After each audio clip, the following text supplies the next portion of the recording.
আমি রিয়াজের সঙ্গে ওদের গ্রামে গেছিলাম, আমি ওখানে সব কিছু দেখে এসেছি।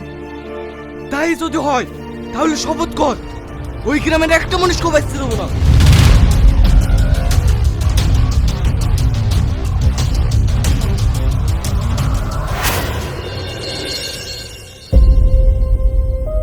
আজকের দিনটাই হবে মরলের শেষ দিন।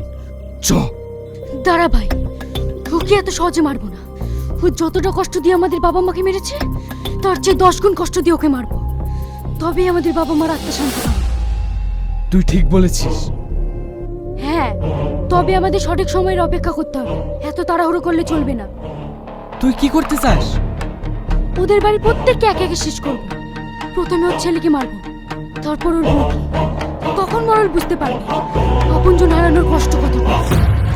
আর হ্যাঁ, তোকে এখন যাওয়া দরকার নেই, আমি ঠিক সময় হলে তোকে ডেকে নেব। ঠিক আছে, তাই হবে।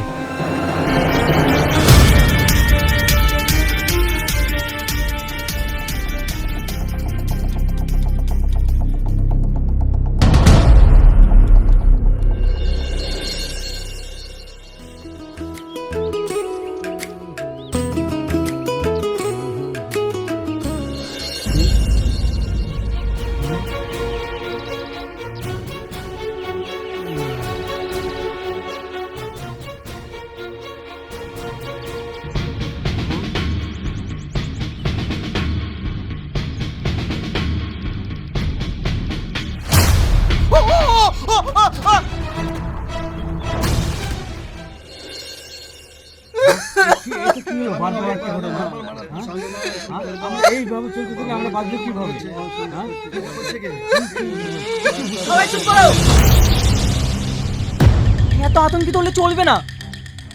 বড় সাহেব, আমার একটাই মেয়ে, মেয়েটাকে কেউ যদি মেরে ফেলে তাহলে আমি কি করে চুপ থাকবো? বড় সাহেব,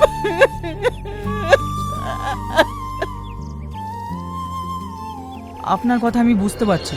আজ থেকে 12 বছর আগে ঠিক এরকম একটা পরিস্থিতি আমাদের সামনে এসেছিল, আর আমরা সবাই মিলে সেই পরিস্থিতির মোকাবেলাও করেছিলাম। এবারও তাই করতে হবে।